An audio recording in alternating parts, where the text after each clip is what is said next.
Hi, hello there.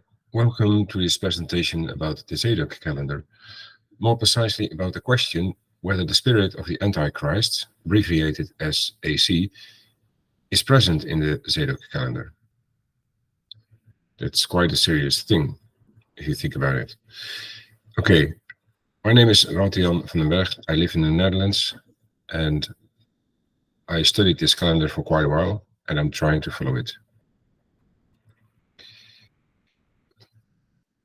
The reason for this presentation is a video teaching of Lighted Way Ministries called Antichrist's New Passover Sneak Attack by Mark Manfredine.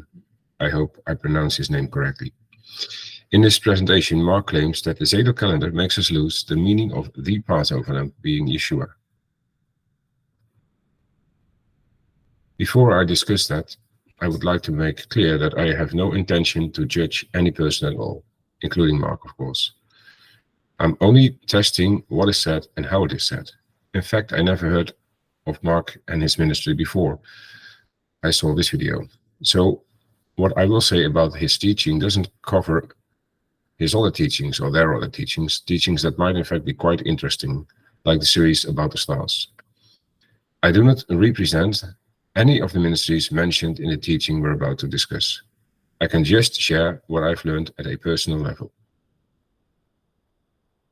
And that is what I have discovered until now. So that might change in the future.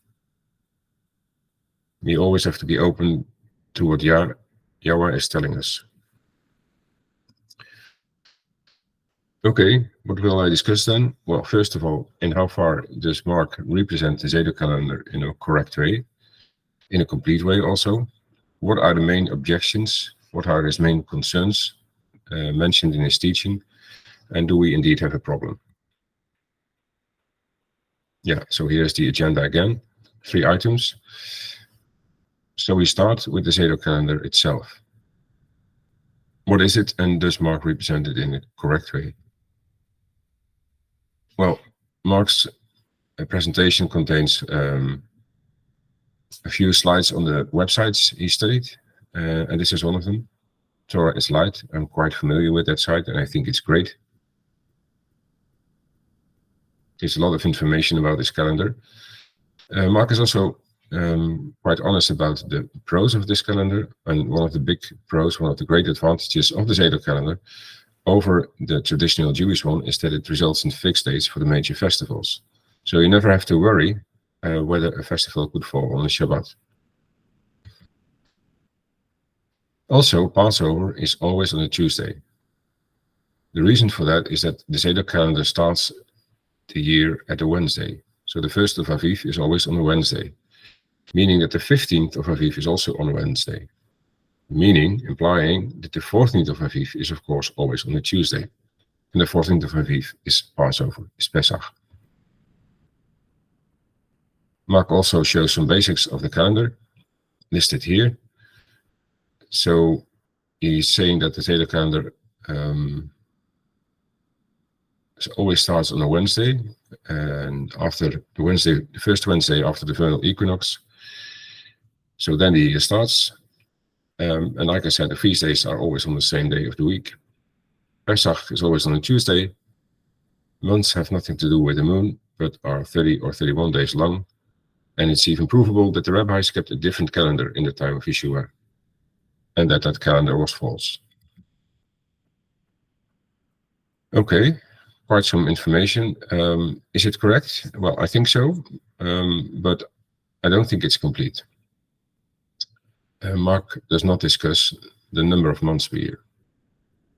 And that's quite relevant because in the traditional Jewish calendar, you can have a 13-month, and you can't have that in the Zadok calendar.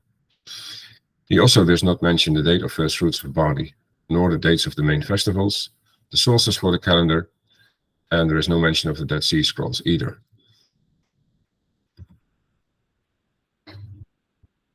So, as far as I know, these are the main aspects of the Zadok calendar, and that's a bit more than Mark is showing. But I like to move on, because this is not the main thing I would like to address. I would like to discuss now his main concerns. If I understand him correctly, he's claiming that followers of the Zadok calendar would say that Yeshua died on the 16th instead of the 14th of Aviv. They are also claiming, according to his vision, according to how he sees it, that Yeshua is not seen as the Passover lamb anymore.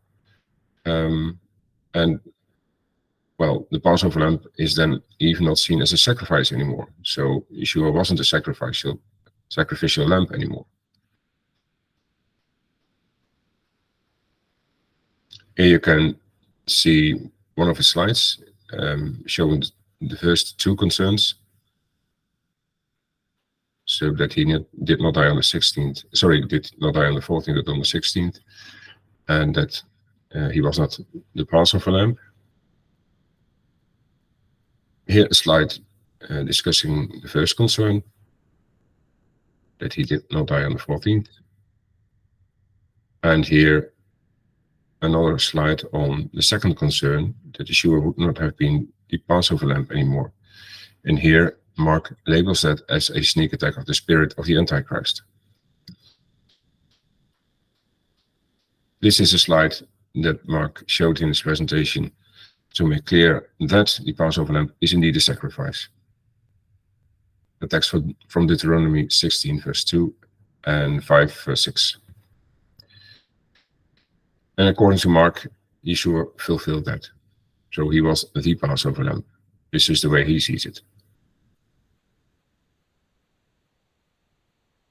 Okay, what do I think of that? Well, first and foremost, I see much agreement. I agree that Yeshua was the Passover lamb, and that he was a sacrificial lamb, that he died in our place. Also, I agree with the idea that Yeshua died on the 14th of Aviv. But a bit different maybe than Mark would think. But to be honest, we have to ask ourselves, whatever calendar we are following, how could it have been possible that Yeshua, as a true Torah keeper, celebrated Pesach at the appointed time and was the Passover lamb at the appointed time as well, even after he celebrated Passover? That's really a brain breaker, I would say.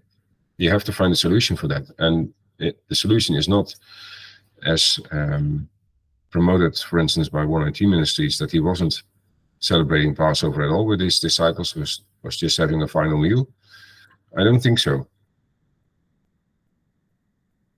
Remember this slide.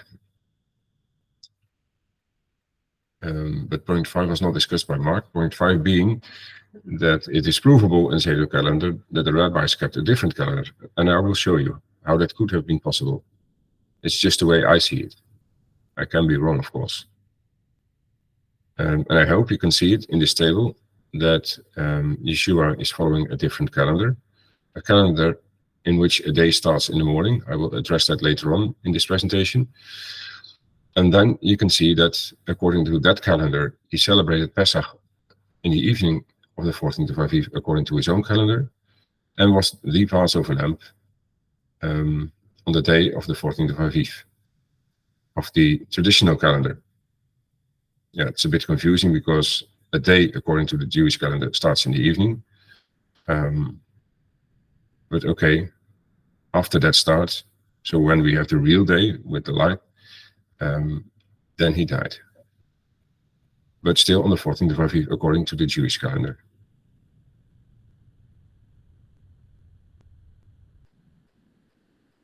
Wait, you could say, do you really think a day starts in the morning?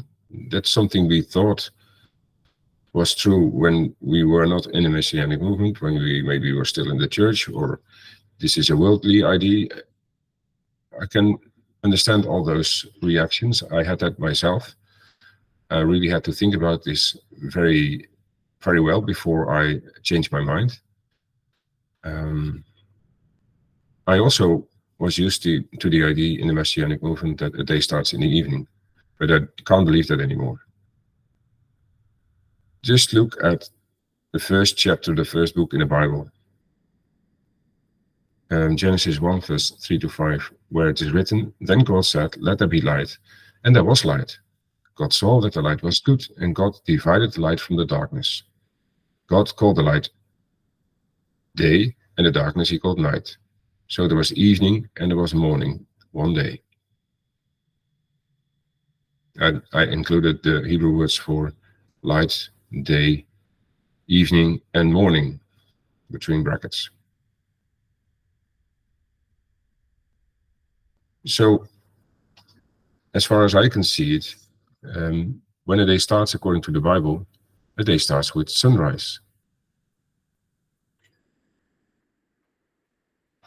And not with an evening.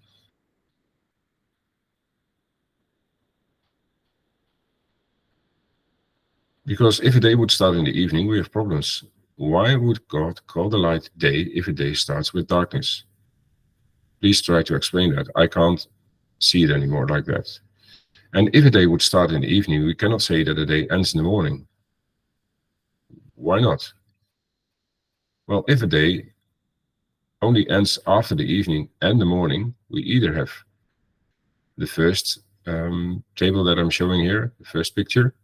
So we have an evening, then a night, and then a morning, but that's not a full day. Or we have to include a lot more, and then we have more than one day. That's the second picture you are seeing here. Just think of that. It doesn't make sense, does it? Actually, we see this confirmed with Yeshua's last Pesach. Because if we look what is written in Matthew 26, verse 17, 19, and 20, we can read there that now the first day of the feast of unleavened bread, the disciples came to Jesus, saying unto him, Where wilt thou that we prepare for thee to eat the Passover? And the disciples did as Yeshua had appointed them, and they made ready the Passover, the Pesach. Now when the even was come, he sat down with the 12. So what is that first day, and when does it start? Well, Yeshua's last Pesach was at the 14th of Aviv, no doubt about that. The disciples begin preparations during the day, because in the evening is Pesach. We know from Exodus 12 verse 8 that the 7 days of unleavened bread began on the evening of the 14th of Aviv. So began with Pesach, you could say. So the only option is that the 14th of Aviv started already in the morning. Otherwise, it's not the first day of unleavened bread, is it? But it's one day before, in the evening to evening concept. You can see that here, if you're still not with me. So we have the Gregorian Tuesday, which is according to the Zadok Calendar, the 4th day and the 14th of Aviv. But according to the traditional Jewish calendar, it's partly the 3rd day and partly the 4th day, being the 13th and the 14th of Aviv. According to the Zadok calendar, on this 14th of Aviv, we have the preparation day, which starts with light in the morning, and in the evening we have Pesach. And how do you solve that in the traditional calendar? I don't see the solution. So, are the objections, are the concerns valid? Well, I think I showed that all his concerns are not valid. Well, at least not in a way I'm using this calendar. And besides that, maybe you could realize how unfair it is to label the Zadok calendar or any other calendar as being fueled by the spirit of the antichrist. I mean, I've seen people calling their calendar our creator's calendar, but to me this is even worse. How can you do this? Of course, no one will like to follow a calendar with that label. So please be careful with your judgment. And also there are additional errors in the presentation. I will discuss only one, and I call it the moon is month bias. Because the proof given in this presentation that moon equals month is very poor to me. It's only a few slides, and Mark is only using English translations here. So where do I see the Hebrew words used? It's even claimed by Mark that moon equals month because the Virgin in Revelation is standing on the moon. Well, I hope you see that that's no proof at all. Especially if you think about the idea that we have to watch the moon. How can I watch the moon if if it is beneath my feet, I have to look up to it, haven't I?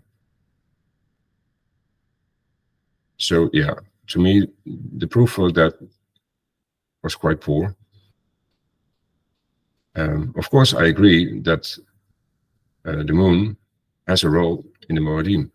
It is mentioned as such in Genesis 1. But does that imply that we have to observe the new moon? And does that imply that every month starts with a new moon? Or even moon observation? Maybe you can think of this. It was Antiochus Epiphanes,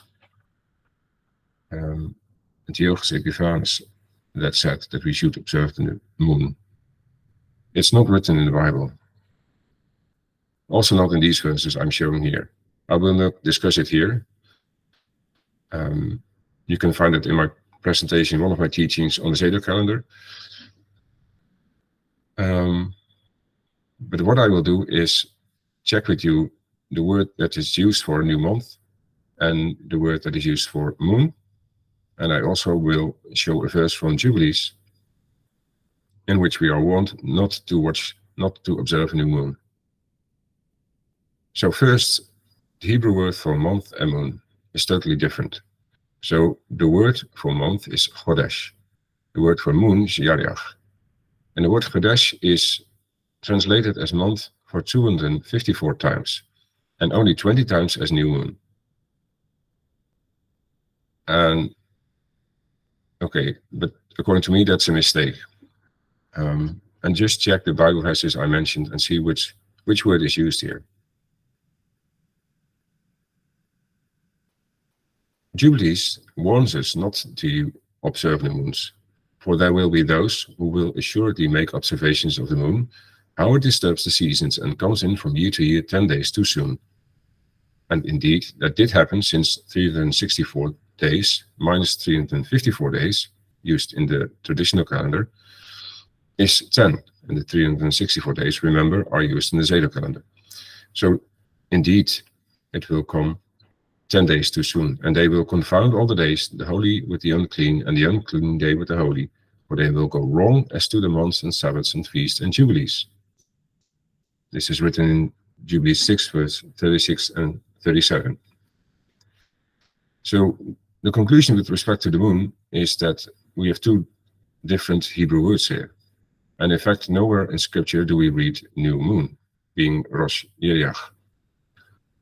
Also, I don't find any verse in Torah telling me to observe a new moon as a start for the month. On the contrary, Jubilees warns us not to observe it, or else we will go wrong on the dates of Shabbats and feasts. Please check my teaching on this, my teaching on different calendars, in which I explain this in full length. The way I see it now is that moon-based calendars, whether based on first sliver or absence of the moon, siding or astronomical dates, as used in the Messianic movement, are to a large extent based on Babylonian and other non-Torah-based sources. Will I call this the spirit of the antichrist? I don't think so. I don't think that's very fruitful. We should not judge each other, but try to have a conversation, try to understand each other, and ask questions first. So, what are my questions then for Light of Way Ministries? Well, what is your conclusion now that you know this? So, now that you know that I agree with what you are saying to a large extent, I agree that Yeshua was the sacrificial lamb. I agree that he was crucified on the 14th of Aviv. But I might have a different explanation for that than you do.